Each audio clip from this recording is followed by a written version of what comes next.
Aleluia, louvado seja Deus. Mais uma vez, seja muito bem-vindo em nome de Jesus. Nos alegramos do Senhor. Deus nos tem proporcionado momentos de muito júbilo, muito prazer na presença dEle. O nosso coração alegre, ele é denunciado pelo nosso rosto, nossa expressão, nosso prazer de nós estarmos na presença do Senhor, derramados diante de Deus. É isso que nos movimenta, é isso que nos alimenta, é isso que nos impulsiona, é isso que nos traz prazer. É isso que nos desperta para a gente ter uma razão, né? Uma razão para acordar no dia seguinte. A gente constrói razões para acordar no dia seguinte, e uma dessas razões diz respeito, ou quem sabe, por assim dizer, todas essas razões, elas estão ligadas à maior de todas, né? Que é nós estarmos na presença de Deus e por Ele nós sermos instruídos. Então louvo a Deus por esse momento especial. Compartilho com os irmãos. Peço que os irmãos que estão com as suas Bíblias tenham elas em suas mãos, e a gente possa ler o texto que está no livro de Êxodo, no capítulo 15. Êxodo capítulo 15, a partir do versículo 20, tá? Amém, Senhor. Nós bendizemos, Pai, o Teu nome, glorificamos, Deus, a Ti. Tu és, Senhor, Deus de grandes coisas, Pai.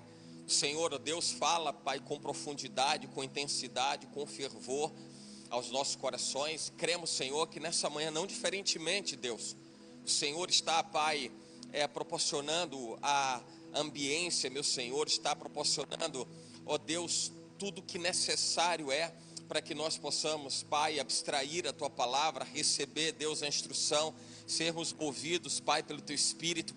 Nós queremos, meu Senhor, usufruir de todo esse manancial, ó Deus, desse volume inesgotável, extraordinário, gigantesco das muitas águas, Pai, meu Senhor, que saltam para dentro de cada um de nós, Deus, e revelam, meu Pai, a vontade, revelam e refletem, meu Senhor, o desejo do Teu coração. Assim, Pai, em nome de Jesus, faz desse momento, faz desse instante, dessa hora, Pai, deste encontro, um tempo, Senhor, de renovo, um tempo, Pai, de esperança. Estamos, Senhor, vivendo momentos, ó Deus, em que precisamos de esperança, precisamos crer, acreditar, Pai, ó Deus, no que o Senhor nos traz como premissa, como verdade, como fundamento. Ó Deus, e não nos distanciaremos, Pai, de nenhum dos projetos, não nos afastaremos, Senhor, em nenhum dos Teus planos, de absolutamente nada, Pai, que o Senhor tem proposto e trazido para nós. Assim, Pai, em nome de Jesus, Pai, fala aos nossos corações, Senhor. Ó Deus, ministra, meu Senhor, de maneira pontual, específica, mais generalista, meu Senhor. Ó Deus, como compete que a Tua palavra, Pai, alcance a tantos corações, mas também, meu Senhor, de forma cirúrgica, pontual e específica. Ó Deus, diante das nossas fraquezas, mazelas e limitações, mas que cremos, Pai, que o Senhor, ó Deus, é quem nos preenche em cada uma das nossas fraquezas, em cada uma das brechas, em cada uma das nossas limitações, é o Senhor. E o Teu amor nos é suficiente, Pai. O Teu amor é tudo o que nós precisamos. E recorremos, meu Senhor, a este amor, Pai, mais uma vez. Ó Deus, como expressão da nossa dependência ao Senhor. Precisamos do Senhor e precisamos do Teu amor, Pai. É em nome de Jesus. Assim nós te agradecemos. Amém. Amém. Êxodo capítulo 15, versículo 20 em diante. O texto diz assim, olha: então Miriam, a profetisa, a irmã de Arão, tomou o tamboril na sua mão, e todas as mulheres saíram atrás dela com tamboris e com danças. E Miriam lhes respondia: cantai ao Senhor, porque sumamente se exaltou e lançou no mar o cavalo com o seu cavaleiro. Depois fez Moisés partir os israelitas do Mar Vermelho e saíram ao deserto de Sur. E andaram 3 dias no deserto e não acharam água. Então chegaram a Mara, mas não puderam beber as águas de Mara, porque eram amargas. Por isso chamou-se o seu nome Mara. E o povo murmurou contra Moisés, dizendo: que havemos de beber? E ele clamou ao Senhor, E o Senhor mostrou-lhe um lenho que lançou nas águas, e as águas se tornaram doces. Ali lhes deu estatutos e uma ordenação, e ali os provou. E disse: se ouvires atento a voz do Senhor teu Deus, e fizeres o que é reto diante de seus olhos, e inclinares os teus ouvidos aos seus mandamentos, e guardares todos os seus estatutos, nenhuma das enfermidades porei sobre ti que pus sobre o Egito, porque eu sou o Senhor que te sara. Amém? Você pode se assentar em nome de Jesus. Louvado seja Deus. Nós temos na nossa mão, enxergue isso, tente enxergar isso. Isso é simbólico, mas tem um significado. Então tente enxergar que você tem nas suas mãos uma caneta, e diante de você tem um documento, diante de você tem um contrato. Esse contrato diz respeito a toda a nossa trajetória de vida, desde o momento em que nós nascemos até o momento em que nós nos desligamos dessa vida, nos desligamos dessa terra. Ali tem um contrato, e nesse contrato você assume uma responsabilidade, porque a Bíblia, ela já antecipa com clareza a informação de que antes do nosso nascimento o Senhor já põe sobre nós um projeto a se cumprir. Então há um propósito de Deus estabelecido sobre nós mesmo antes do nosso nascimento. Antes, assim está escrito, antes que o meu corpo tivesse forma, as tuas palavras já estavam postas, a minha história já estava escrita segundo a tua vontade. O que o Senhor nos traz com convicção é que, através da vontade de Deus, do projeto, plano, propósito de Deus, nós temos uma história a cumprir, nós temos uma vida a seguir. Mas é claro que quando nós falamos da nossa vida, do nosso dia a dia, nós tratamos muito das nossas escolhas. Essa questão do empoderamento do ser humano, do autoempoderamento do ser humano, é extremamente preocupante na condição em que as pessoas escolhem o que elas querem viver, e isso é um perigo muito grande. Porque em nenhum momento das Escrituras você percebe Deus dando a liberdade para que o homem cumpra a sua própria vontade, a vontade dele, homem. Mas o Senhor estabelece um caminho. Eis que põe diante de vós 2 caminhos, da bênção e da maldição. E Ele faz essa conexão entre o que é caminho da bênção, a viver os estatutos, cumprir os mandamentos. E mais uma vez é o que nós ouvimos agora no texto lido de Êxodo, capítulo 15. O Senhor está associando diretamente uma vida boa, uma vida feliz, uma vida abundante, que destoa naturalmente daquilo que as pessoas acreditam que seja vida abundante, que elas possam ter nessa terra. Porque tem gente que vai julgar que uma vida boa e abundante é aquela que te dá as melhores condições do ponto de vista patrimonial, financeiro, daquilo que você conquista, daquilo que você executa, realiza. E às vezes a leitura de vida plena, abundante, feliz está pautada exatamente nesses tesouros que o Senhor Jesus diz: não ajunteis na terra. Não ajunte tesouro na terra, mas ajunte tesouros dos céus. Pode parecer um grande paradoxo. Como é que alguém pode viver uma vida abundante se não tiver dinheiro? Parece que dinheiro paga tudo e compra tudo e responde por tudo. Ah não, mas a Bíblia diz que o dinheiro responde por todas as coisas. Não, o dinheiro, ele remunera alguma coisa que alguém deseja, mas ter a contrapartida desse dinheiro precisa passar por um filtro, pelo menos, que possa dizer: vale a pena isso? Será que aquilo que o dinheiro pode comprar, para mim é importante? Para mim faz sentido? Todas as coisas me são lícitas, mas nem todas me convêm. Então nem tudo que as pessoas julgam que é vida plena, abundante, feliz, é o que de fato eu preciso pôr os meus olhos. E esse é o grande problema do coração que é enganoso. E a Bíblia fala do coração muitas vezes suscetível às paixões desse mundo, às desilusões desse mundo, travestidas de coisas boas, coisas satisfatórias, de coisas que vão alegrar, encher a nossa alma. E pode parecer samba de uma nota só, mas a verdade é que volta e meia nós estamos afunilando e falando sempre a respeito do que realmente importa. E vai sempre importar vivermos uma vida segundo a vontade de Deus. Então, quando eu falei para você que tem um contrato posto na sua frente, na sua mesa, e você uma caneta na mão, você tem a condição de fazer uma escolha. Aí sim, a escolha é sua, pelo arbítrio que você tem, livre em Deus para poder definir o que você quer. E as suas escolhas vão definindo exatamente a sua história. Então o livro que resume a sua vida, ou que escreve ou descreve a sua vida, ele começa desde quando você nasce. O último capítulo, a última página da história, ela vai acontecer no momento em que nós deixarmos essa vida, deixarmos essa terra. Aí o livro vai estar completo. E quando chegar no final da escrita desse livro, nós saberemos se valeu a pena esse livro ou não. Se vale a pena para alguém, ou vale para alguém ler, tem sentido, faz sentido para alguém ler o livro da sua vida, o livro da sua história. Mesmo que contrarie os paradigmas desse mundo do que é uma vida feliz, abundante, se vale a pena alguém ter mais reconhecimento dos homens do que ter reconhecimento de Deus, se é mais válido alguém ser apreciável aos olhos dos homens, ainda que esteja vivendo uma vida completamente avessa e alheia à vontade do Pai. Aí a gente vai ter que parar para pensar realmente a respeito das nossas responsabilidades. E eu repito, pode parecer o argumento que se repete, é uma retórica de vida, porque a gente precisa em todo tempo voltar, relembrar, chamar atenção, porque tudo que a gente está fazendo diz respeito àquilo que a gente está construindo e escrevendo a nossa história.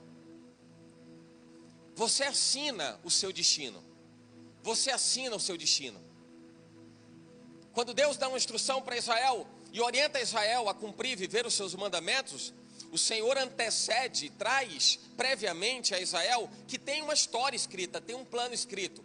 E é melhor quando você segue ali um roteiro, porque sabe que vai dar certo, do que você aventurar a fazer da sua própria forma. Aliás, tem um comparativo que a gente costuma fazer, pelo menos eu costumo falar a respeito, manual de instruções de algum equipamento. Então, o manual de instruções é bem assim, você começa a ler o manual e você vai observando exatamente o que é que ele diz a respeito do que deve ser feito e do que deve ser evitado. Faz desse jeito, mas não faz daquela forma. Vai por esse caminho, mas não vai pelo outro. Faz dessa maneira, mas não faz daquela. Para quê? Para que através do manual de instruções você saiba exatamente, sem perder tempo, sem correr riscos, você possa cumprir exatamente o que tem que ser feito, para que no final você possa ter êxito naquilo que diz respeito à aquisição de um equipamento, seja ele o que for, e você fazê-lo funcionar.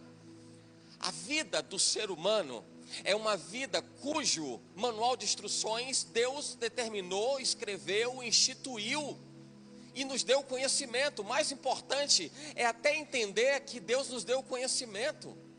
Ninguém vive nessa vida para ter que se cobrir, para ter que se esconder, se abrigar naquela ideia de eu não sei, eu não tinha conhecimento, aquela fachada de eu desconhecia, porque nós temos conhecimento daquilo que é bom ou daquilo que é ruim.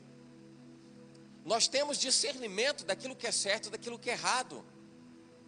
E as pessoas deliberadamente vão escolher aquilo que elas querem viver. Uma certa oportunidade eu refleti a respeito da questão da construção da vida. Você pode pegar duas pessoas, da maneira que você possa imaginar que elas serão o mais parecidas possível. Talvez você pense assim, gêmeos, pode ser um bom ponto de partida. Então você pega duas pessoas, gêmeos, são irmãos, gêmeos, né, univitelinos, idênticos, e aí aqueles dois irmãos, eles vão crescendo, debaixo da mesma educação, debaixo da mesma instrução, e vão crescendo. Possivelmente, daqui a alguns anos, você vai ver que são pessoas completamente diferentes, mesmo que tenham nascido de um mesmo óvulo, mesmo que tenham nascido de uma mesma instrução, de uma mesma orientação, de uma mesma educação, mas vai chegar um tempo em que eles vão divergir.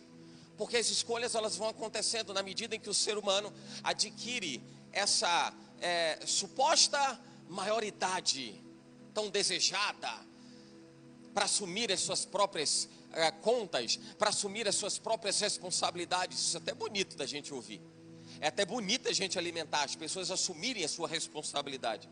Mas é importante a gente mostrar o outro lado da moeda, que é como é que você está assumindo essa responsabilidade, porque essa caneta está na sua mão e o contrato diz respeito ao que você está assinando, Deus coloca um roteiro de vida, coloca uma rotina, Deus estabelece um escrito para você, E ele determina, é o que está escrito em Jeremias 29. Eu bem sei os pensamentos que tenho sobre vós, diz o Senhor. Ele deixa claro, eu tenho um pensamento de paz, não tenho um pensamento de mal.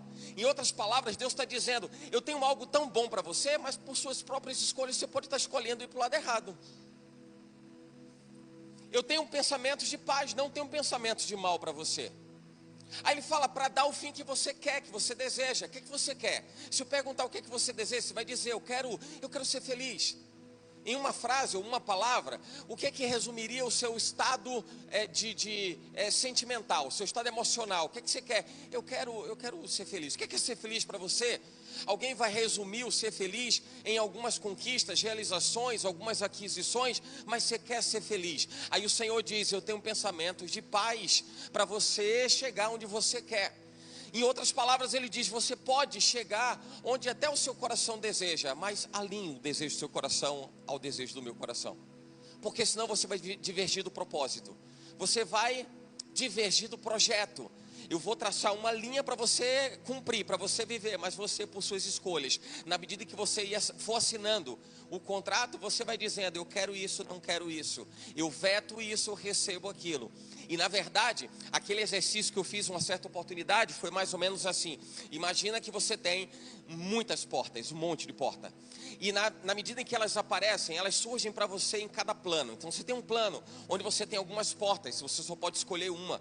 Você vai abrir uma porta. Quando você passar por essa porta, você não vai poder mais voltar. Nem você vai poder abrir as outras que você deixou de lado. Porque agora você vai para uma outra etapa, e são novas portas que aparecem para você. E aí você vai poder escolher a porta que você quer passar. E na medida que você escolher agora essa porta, você não vai poder escolher as demais, né, que estão ali juntas a essa. E aí você vai para a próxima etapa. E assim são os nossos dias de vida. Para cada um dos nossos dias de vida, nós estamos abrindo portas e nós estamos fechando portas. Isso é para falar da responsabilidade que nós temos sobre tudo aquilo que a gente vive. E andar fora do plano de Deus, do projeto de Deus, ou andar encaixado, enquadrado no projeto de Deus, isso diz respeito à forma como você vai se posicionar. Por que eu digo isso? Porque o texto que nós lemos faz menção a um tempo em que Israel, depois de passar do Mar Vermelho, se depara com uma adversidade. E fica parecendo que andar segundo a vontade de Deus parece que vai colocar alguém numa zona de conforto, e não vai. É exatamente na condição em que nós vamos ser literalmente tratados, trabalhados, confrontados, onde nós vamos encontrar desafios, obstáculos, mas tudo isso diz respeito à forma como nós validamos ou não aquilo que acreditamos. Se realmente eu creio em Deus, a pergunta é, você realmente acredita em Deus? Porque se você de fato acredita em Deus, sob qualquer circunstância ou sob qualquer pressão, você não vai sucumbir diante das adversidades. Você não vai rejeitar a sã doutrina, você não vai rejeitar a palavra de Deus, você não vai rejeitar o amor de Deus, porque você está certo, convicto daquilo que você crê, daquilo que você acredita. Pois bem, a gente aí fala lá de Israel. Então, passado o tempo em que ocorre a travessia do Mar Vermelho, chega numa cidade, onde a primeira dificuldade é a escassez de água. Então não tem água para aquela multidão toda que atravessou o Mar Vermelho. Eu não sei você, mas qualquer mar que se abra na nossa frente hoje, sob qualquer circunstância, já chamaria atenção pelo feito e pelo fato tão atípico.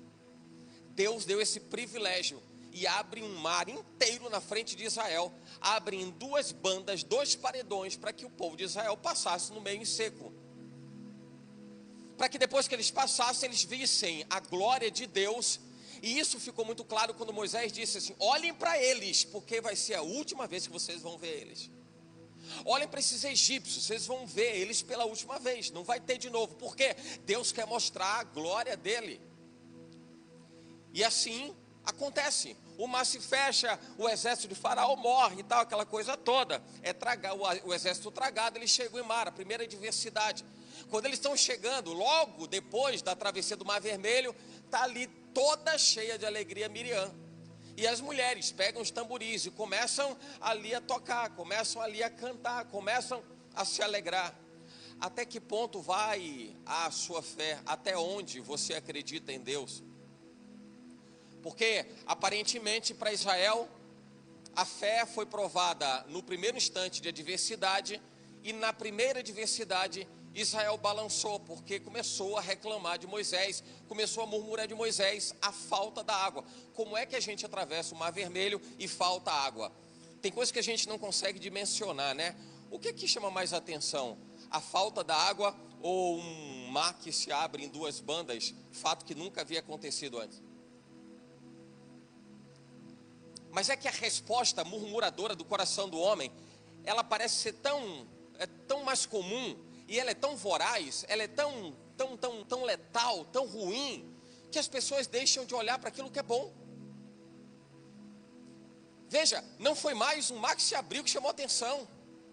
Parece que todo mundo tem mar se abrindo o tempo todo, né? Eu vou ali, vai fazer o quê? Eu vou ali, o mar vai se abrir ali, dá uma olhadinha nele. Vai fazer o quê? Hoje acho que eu vou ali, acho que o rio vai se abrir. Jordão se abriu, então ali eu também vou ali no rio ali. Vou no rio aqui, no rio ali, no rio acolá, vou no mar ali. Eu vou na praia aqui para ver se Deus abre o mar também e tal. E as pessoas estavam diante de um quadro tão extraordinário, de um mar que se abriu, mas aquilo não chamava mais atenção. E eu quero te surpreender dizendo assim, parece que eu estou falando de algo que até aos nossos dias hoje chamaria bastante atenção, mas tem muitas coisas que Deus tem feito que é para chamar a nossa atenção e não consegue mais. Porque parece que existem outras coisas que acabam sufocando mais a nossa alma e acabam escondendo, acabam apagando a glória de Deus. Ah não, isso é heresia, porque ninguém pode, eu não estou dizendo que ninguém vai tirar ou vai apagar a glória de Deus, mas eu digo que aos nossos olhos, eles não enxergam, eles ficam cegos, eles ficam fechados, eles ficam tomados diante de tantas coisas onde nós colocamos o foco, onde nós damos atenção.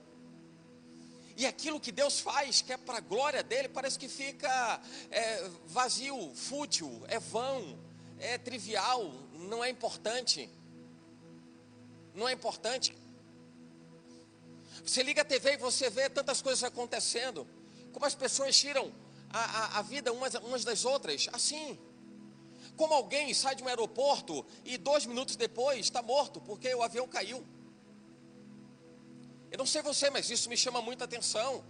A transitoriedade da vida, a brevidade da vida de alguém que está e não está. Assim, rápido. E as pessoas não enxergam a glória de Deus. As pessoas não veem a glória de Deus. E a gente vai precisar recobrar nossa memória para poder lembrar de cada um dos feitos do Senhor, o que Deus tem feito na nossa vida, o que Deus tem feito na sua vida. E na medida que você entender aquilo que Deus tem feito na sua vida, você vai entender exatamente a grandeza, a excelência, o poder daquilo que Deus realizou quando Ele transformou seu coração. Aí você vai ver o quanto foi importante. Meu coração não é mais o mesmo. Eu me encontrei com Jesus, tudo mudou na minha vida. Tudo mudou na minha vida. Quando eu falo de coração, eu me lembro do apóstolo Paulo, dos escritos de Paulo e da experiência de Paulo, porque o processo de conversão de Paulo, naquele tempo de cegueira do Paulo, porque me persegue, o Saulo, porque me persegues, e o processo de conversão de Paulo, mas que fez com que aquele encontro fosse fundamental, vital e inconfundível. Paulo não queria mais saber de toda a pompa, de toda a vaidade, de tudo que ele representava, da sua condição diante das pessoas, do seu poderio financeiro, do seu status social. Aquilo já não era mais importante. Chega um determinado momento que você experimenta a glória de Deus, você percebe que todas as outras coisas não fazem o menor sentido, não tem o mesmo valor, não tem a mesma expressão, não tem a mesma importância. Israel atravessa o Mar Vermelho, chega na cidade de Mara, as águas não são apropriadas para o consumo. A primeira coisa que eles dizem é: como é que a gente vai beber água? Como se Deus errasse, como se Deus tivesse tirado o povo do Egito para poder matar no deserto, porque afinal de contas era o discurso de muitos que diziam: o Senhor nos tirou lá do Egito para nos matar no deserto. E às vezes nosso comportamento, ele diz muito respeito à forma como nós nos relacionamos com Deus. Deus não é seu empregado, o Senhor não é o nosso empregado. E eu imagino que nessa fala tem um senso de obrigação da parte de Deus de fazer a vontade do coração do homem. Imagina, se fosse para se cumprir a vontade do nosso coração, eu pergunto, para que mandamentos? Para que estatutos?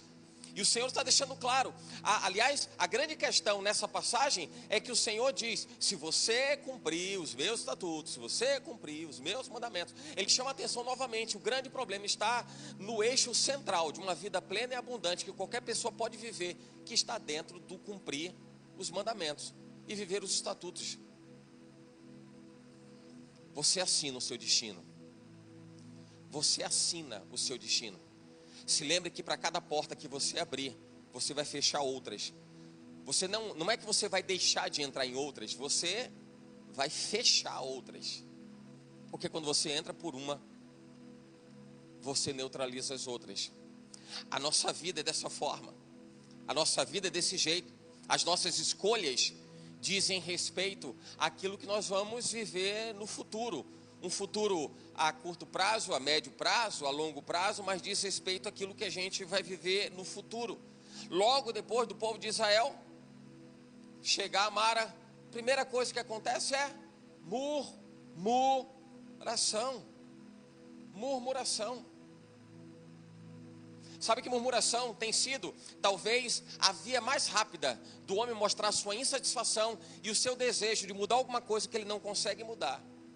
E não consegue mudar porque jamais entendeu qual deveria ser o seu papel diante do Senhor, o seu papel diante de Deus. Veja que nas primeiras aflições, de maneira geral, as pessoas, elas têm como uma reação tentar resolver alguma coisa. Normalmente as pessoas, dada qualquer circunstância de vida, o que elas tentam fazer é: o que é que eu resolvo? O que é que eu consigo fazer? O que é que eu consigo fazer? Imagino que Israel, naquela oportunidade, viu que não tinha como resolver aquilo, porque era um problema que ia além das capacidades e possibilidades de qualquer pessoa. Como é que eu vou fazer com que águas que não são apropriadas para o consumo se tornem agora em uma água adequada, em uma água potável? Como é que eu vou fazer isso? Não tem como. Então parece que a via mais rápida, o escape mais rápido, parece que é a murmuração. Parece que é a murmuração. Eu não sei se a gente parar para exercitar, vai ser um exercício. Faz esse exercício para cada circunstância que tente te tirar do equilíbrio. Antes de você explodir, antes de você reagir de forma abrupta, tenta pelo menos dar uma respirada. Então, na respirada, sabe aquela coisa do contar até 10, do contar até 100, do contar até 1000? Talvez valha a pena. Talvez valha a pena para você entender o que está acontecendo, para você ter uma leitura um pouco mais apropriada do que está ocorrendo, do que está vendo. Melhor do que reagir de uma forma murmuradora, que foi a forma como Israel reagiu. Na hora que faltou a água, a primeira reação foi murmurar. Capítulo 15, versículo 24. E o povo murmurou contra Moisés. O povo murmurou contra Moisés. Talvez a gente nunca tenha parado para pensar, mas quando alguém murmura, essa pessoa está reclamando de Deus, está contrariando Deus. Já parou para pensar nisso? A murmuração contraria Deus. A murmuração afronta Deus. A murmuração, ela rejeita Deus. Por quê? Porque ela nega a Deus. A murmuração nega a Deus. A murmuração é a expressão da nossa insatisfação. E quando a gente demonstra nossa insatisfação de forma tão velada, tão explosiva, tão clara e tão gratuita, é como se alguém dissesse assim: eu não preciso parar para mensurar, entender o que está acontecendo, não preciso entender o que é que Deus quer com isso, eu não preciso parar para enxergar qual é o projeto de Deus nesse negócio, o que é que eu aprendo com isso, o que é que isso vai somar na minha vida. O que é que Deus espera que eu faça? Quais são as habilidades que Deus está trabalhando no meu ser? Como é que Deus está equipando a minha alma? Como é que Deus está me preparando para eu poder também instruir, orientar, ensinar pessoas a respeito de situações de adversidade que elas vivam? Porque é mais fácil explodir, é mais fácil responder diante da nossa insatisfação. É mais fácil reagir de uma forma abrupta, de uma forma dura. Mesmo que isso diga respeito a desacreditar em Deus. Parece que é assim. 1 Coríntios capítulo 10, versículo 10, a Bíblia diz: não murmureis, como também alguns deles murmuraram e pereceram pelo destruidor. O diabo procura brechas para se instalar. Uma dessas brechas se chama murmuração. Murmuração. Sabe que quando alguém murmura, ela está abrindo uma brecha e está dizendo para Satanás: se instale e agora governe, porque o ambiente, a ambiência de bom governo de Satanás diz respeito à murmuração. É a ambiência propícia para que ele possa fazer o que ele quiser. As pessoas vão para redes sociais. Eu quero chamar muito a sua atenção em relação a isso. Redes sociais, ou rede social, é algo que se bem usado, é tão proveitoso, é tão bom. Imagina você poder transmitir o culto para o mundo inteiro. Imagina você poder levar uma mensagem, gravar uma mensagem. Mas é claro, não tem como se ter um controle dentro do que a nossa vontade estima que seja o melhor uso da rede social. Mas aí quando você liga acessa alguma coisa, você vai ver uma mensagem na rede social e que tem alguém que está criticando A, B ou C. Às vezes até dentro do nosso próprio segmento, até dentro do próprio evangelho. Alguém questionar porque eu não estou falando quando é algo herético, quando é uma heresia, quando é algo que você precisa dizer está errado, na Bíblia está dito diferente. Não estou falando a respeito disso. Estou falando a respeito de outras coisas que não fazem sentido. Não fazem sentido. A gente precisa, a Bíblia fala do nosso trabalho em tempo e em fora de tempo para falar de Jesus, para anunciar as boas novas, para a gente desfrutar do amor de Cristo. A Bíblia fala de nós sermos a expressão da glória de Deus. O apóstolo Paulo capítulo 12, ele diz assim, não te deixes vencer pelo mal, mas vence o mal com o bem. E tem gente que vai para a rede social, ao invés de usar o bem para destronar o mal, acaba alimentando o mal, acaba sendo lenha na fogueira. Meu Deus do céu. Quantas coisas as pessoas, sob o pretexto de que eu tenho liberdade de expressão e eu posso dizer o que eu penso, quantas pessoas estão perdendo o rumo, estão deixando o contrato em que Deus escreveu o seu destino e disse assim, vai assim, faz dessa forma, todo dia, para cada um dos nossos dias, vai por esse caminho, vai por esse caminho. Tem gente que chega aqui e dá uma desviada, ali vai dar uma distraída, vou dar uma volta aqui, deixa eu ver como é que está esse mundo. Entende? E não enxerga que está saindo do prumo. Não enxerga que está saindo do prumo. Aí as pessoas vão discutir se a cor da parede é preta, se a cor da parede é branca. As pessoas vão perder tempo para pensar, será que devia ter consagrado a bispa que morreu há pouco tempo lá de São Paulo, essa semana, e aí a filha foi consagrada, e alguém vai para a rede social para dizer que não devia ter sido feito, deveria ter sido outro dia. Para com isso. As pessoas estão perdendo a referência de evangelho.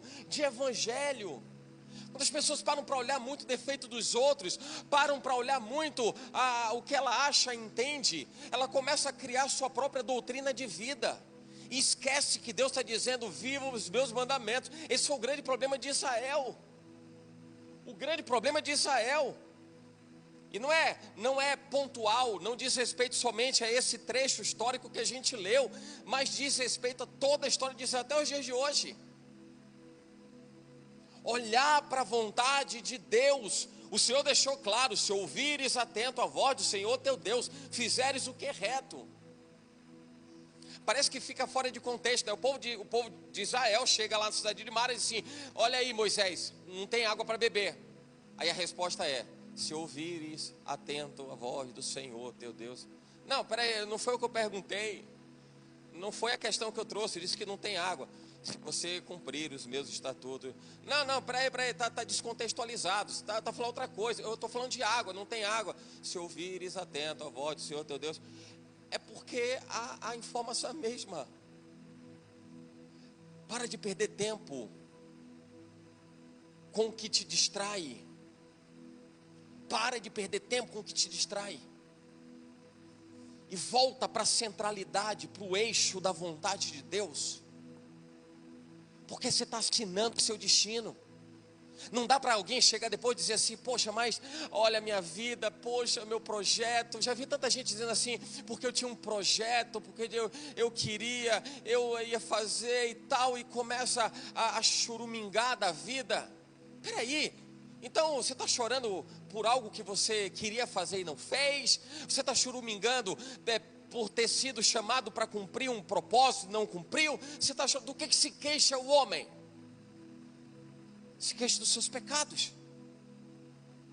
Se queixe dos seus pecados. Por que é mais fácil murmurar? Por que é mais fácil reclamar? Eu entendo que a reclamação, eu sou muito entusiasta de tomar atitudes, enquanto soluções. Vamos buscar alguma coisa, vamos fazer alguma coisa. Eu acho que é mais vantajoso do que alguém ficar reclamando, murmurando da vida, churumingando. Não vai levar nada a lugar nenhum. Nada. Então, ao invés de ficar murmurando, e a murmuração reflete a fraqueza e a impossibilidade de alguém poder fazer alguma coisa. Não é o que Deus tem para você. A Bíblia fala que Deus te deu espírito de poder, de amor e de moderação. Ele diz que dos pacificadores é o reino dos céus. A Bíblia chama você de carvalho de justiça. Chama você de sacerdócio real, de nação santa, separada, povo adquirido de Deus. Fala em Isaías 61 que o Espírito de Deus está sobre você. Sabe quando o apóstolo Paulo, ele diz assim, também capítulo 12 de Romanos, ele diz assim: se seu inimigo tem fome, dê comida a ele. Se seu inimigo tem sede, dê a ele de beber. Você vai dizer, como assim? E Paulo diz assim: e vai se amontoar sobre a sua cabeça brasas de fogo. Quando a Bíblia fala de brasas de fogo, fala de fogo, ou a presença do Espírito, fogo, diz respeito ao fogo, chama atenção para a natureza de Deus. Brasas de fogo sobre a sua cabeça é o aperfeiçoamento da glória de Deus, do caráter de Deus na sua vida, irmão. E é o que a gente precisa cultivar em todo o tempo. Eu tenho que cultivar um caráter em mim que seja o espelhamento do caráter de Deus. E como é que eu consigo isso? Com a minha canetinha assinando as páginas do meu contrato. Isso eu aceito, isso eu não aceito, isso eu quero viver do meu jeito. Deus escreve o projeto todo, a história linda toda, e as pessoas vão dizendo: arranca essa página, não quero isso para mim, não quero essa. Por consequência de uma página arrancada, outras tantas páginas precisam ser retiradas também, porque não vai fazer o menor sentido. Joga a murmuração para lá, joga esse negócio para longe. Deus te deu a capacidade de você discernir,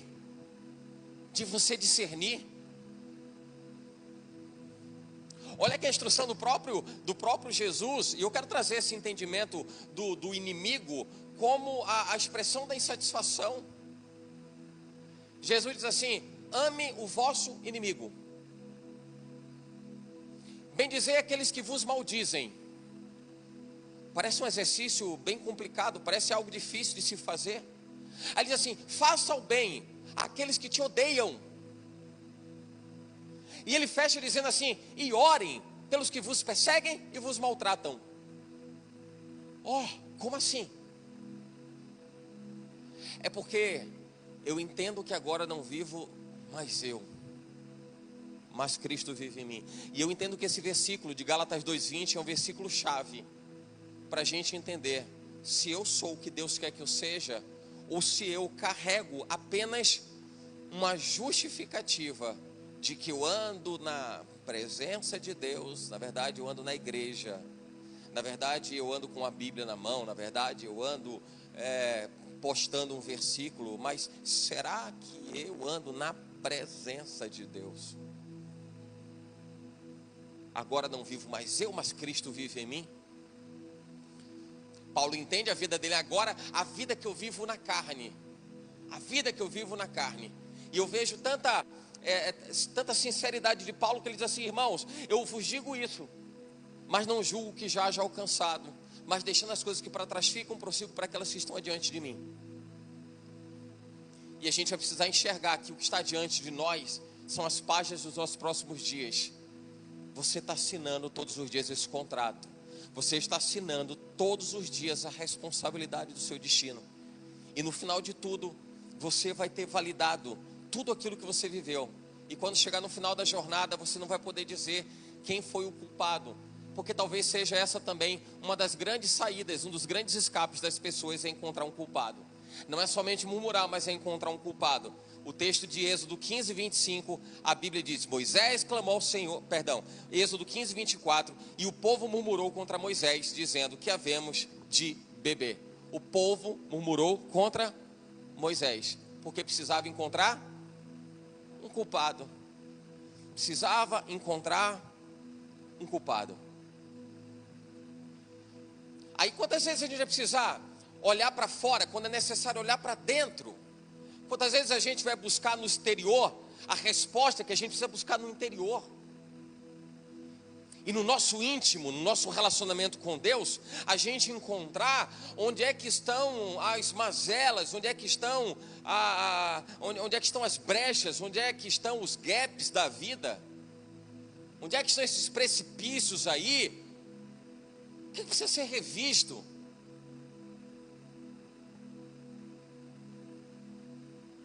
Uma pessoa falava comigo esses dias e disse assim: olha, eu recebi uma palavra de alguém, um pastor, que eu fui visitar uma igreja, não sei aonde e tal, e ele falou, me chamou e tal, e falou tal coisa.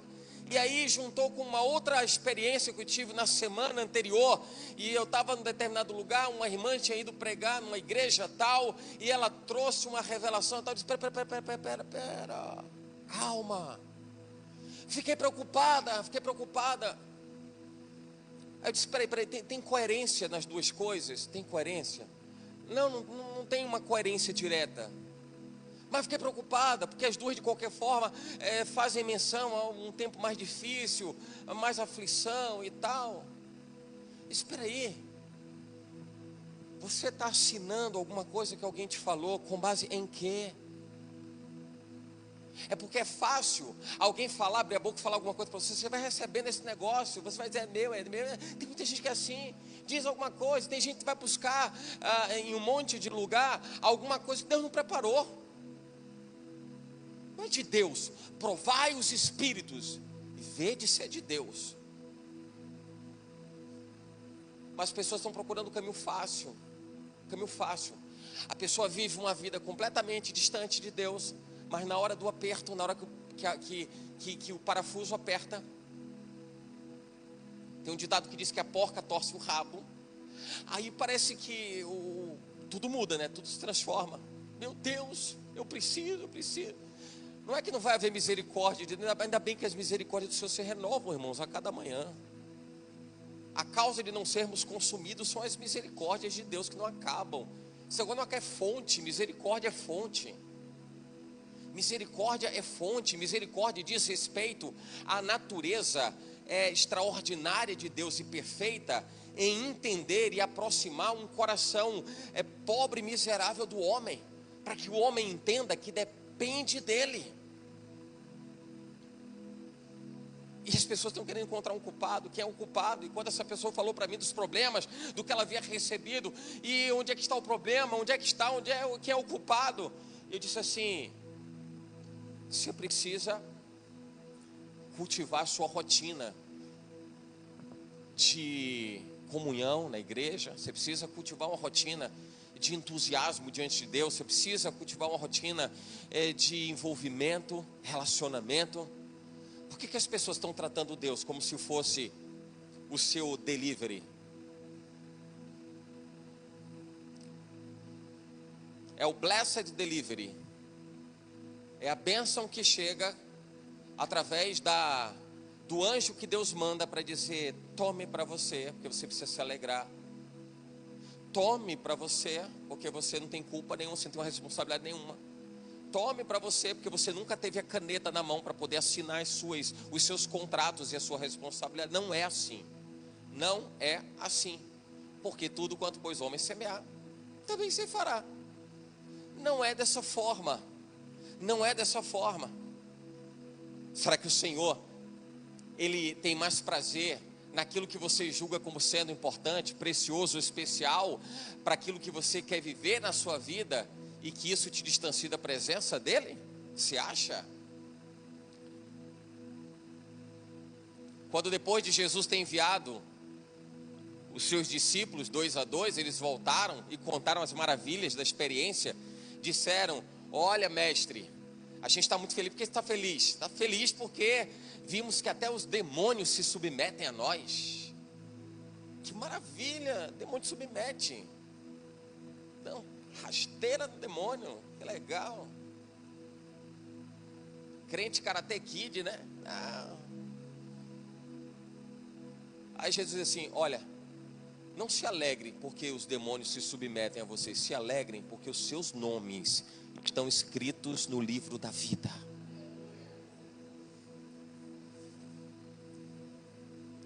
Isso é importante. Isso é importante. A nossa história toda, ela vai se cumprir de maneira que nessa jornada a gente vai guardar a coroa ou não, né? Guarda o que tu tens para que ninguém roube, ninguém tome a tua coroa. O problema é que as pessoas acham que a coroa está guardada lá, o meu bom depósito está lá, Deus guarda a coroa, a pessoa vive dissolutamente, no grande dia, diz assim: Senhor, agora dá a coroa aí, manda aí, ficou guardada no cofre celestial. E esquece que a coroa está na sua mão desde que você entregou sua vida para Jesus Cristo. Guarda o que você tem, porque estão querendo roubar a sua coroa. Como é que rouba a sua coroa? Rouba a sua coroa quando você se distrai. Roubam a sua coroa quando desvirtuam o evangelho. Roubam a sua coroa quando tira a sua atenção e põe o seu foco em outra coisa. Rouba a sua coroa quando você dá mais atenção a alguma coisa e isso te distrai da presença de Deus. Tudo isso é ladrão da coroa, irmão. Tudo isso rouba a coroa. Para alguém depois dizer: quem é o culpado? Por que roubaram a minha coroa? Quem foi o grande vilão da coroa que foi roubada? E a gente vai precisar enxergar as soluções. E a solução vai estar dentro de você, irmão. A solução vai estar dentro de você. Vai estar dentro de você. Antes, com o mesmo problema, a Bíblia diz assim: não veio sobre vós tentação senão humana, para que podeis aguentar, podeis resistir. Antes, com a tentação também vos dá o escape. Você é a razão dos próprios tropeços, dos próprios desencontros, mas está dentro de você a solução. Olha que coisa, dentro de você a solução. Em Êxodo 15, 25, Moisés clamou ao Senhor, e este lhe indicou um arbusto. Ele o lançou na água, e esta se tornou boa. O problema era a água. Mas se tudo fosse isso, todo o problema foi resolvido com uma instrução de Deus. Deus falou para Moisés: pega aí esse cajado, toca aí, pega aí essa vara, toca nessas águas. Resolveu. No final de tudo alguém vai dizer assim: só isso? Mas só isso? Quanto tempo você emprega para reclamar, murmurar, para colocar defeito, para colocar obstáculo, para colocar empecilho, para depois você se dar conta que foi só por isso? Só por isso. Isso faz parte do dia a dia, irmão. Isso diz respeito ao dia a dia. Quantas vezes, de repente, você explode porque supostamente você achou que alguém tirou um objeto seu importante do lugar, e você explode por 10 minutos reclamando porque pegou e mexeu. Eu já falei, eu não quero que mexa nesse negócio, isso é meu. E a pessoa diz assim: eu não peguei. 10 minutos de murmuração, de reclamação jogados fora. 10 minutos da vida jogados no lixo. 10 minutos de afastamento do projeto de Deus. porque foi mais fácil levantar a voz, reclamar, murmurar, repreender, porque isso empodera o homem, empodera o ser humano. É bom se sentir dono de alguma coisa, é bom ser o dono do pedaço, é bom demarcar o seu território, que manda eu. Mas foram só 10 minutos, 10 minutos de hoje, 10 minutos de amanhã, 10 minutos do restante da semana. E quando você para olhar para a sua vida, você vê quantos anos. Isso é louco, irmão. Isso é absurdamente louco. Mas se você pudesse mensurar, e eu sou também um entusiasta, um partidarista de medir. Tudo que a gente mede, a gente controla. O que a gente consegue mensurar, a gente tem poder de fazer alguma coisa. Não consegue mensurar, fica meio que largado. Mas imagina se você tivesse o poder de mensurar quanto tempo você perde em distrações, quanto tempo você perde em besteira, quanto tempo você perde em murmuração, quanto tempo você perde para buscar culpados, quanto tempo se está perdendo com isso. E você se assustar em perceber que talvez você já tenha meses, quem sabe ao longo do tempo, talvez você já tenha anos acumulados só de murmuração. Um ano inteiro só de murmuração. É o troféu de Satanás, conseguir um ano acumulado de murmuração, porque aquele que declara que é filho de Deus, aquele que declara que conhece o Evangelho, aquele que diz conhecer a palavra de Deus, aquele que diz que a palavra dele é lâmpada para os pés, luz para os caminhos, aquele que diz que o Espírito de Deus está sobre ele, é um ano, 1 ano e meio, 2 anos, para cada um. E no final de tudo você assinou todas essas coisas, assinou esse negócio. A gente precisa parar para refletir, irmão, a respeito disso, porque nosso destino está na nossa mão pela caneta que a gente assina. Assine o destino que Deus desenhou para você, escreveu para você, escreveu para você. E eu vou dizer uma coisa, até mesmo na reflexão com relação a essa mensagem, você vai travar uma luta ferrenha. Porque tem coisa que vai dizer, não é assim, não é bem daquele jeito, você entendeu errado, não é dessa forma, não, aí tem a questão da humanidade, Deus entende a humanidade, não, mas Deus não se desmente, Deus não se desmente, a palavra dele é inerrante, Deus não erra. É a nossa postura que acaba sendo muito generalista, e a gente acaba abrindo o entendimento para tudo aquilo que a gente quiser, tudo. Só para fazer um parêntese, você vai se lembrar que quando a Bíblia fala lá em Gênesis, que as pessoas se reuniam, todas falavam numa só língua, e elas começaram a se reunir, começaram a construir uma torre. A fala da parte de Deus era: eia, desçamos e confundamos a língua dos homens, porque a partir de agora, tudo que eles fizerem, tudo que eles desejarem fazer, eles vão fazer. Tudo que eles desejarem fazer, eles vão fazer. Imagina um homem querendo fazer tudo, eu vou fazer do meu jeito, vou fazer da minha forma. E eu aprendi na minha infância que cada vida é um mundo, acho que era mais ou menos assim, né? Sua vida é um mundo, cada cabeça é um mundo, não é assim? Cada cabeça é um mundo e tal. Imagina cada pessoa pensando do seu jeito, querendo fazer da sua forma. Onde é que está a instrução de Deus? Onde é que está a palavra? Se cada um faz do seu jeito, para que a palavra? Para que estatuto? Para que mandamento? Estou falando da lei de Moisés, estou falando de Antigo Testamento, estou falando de vida em Cristo.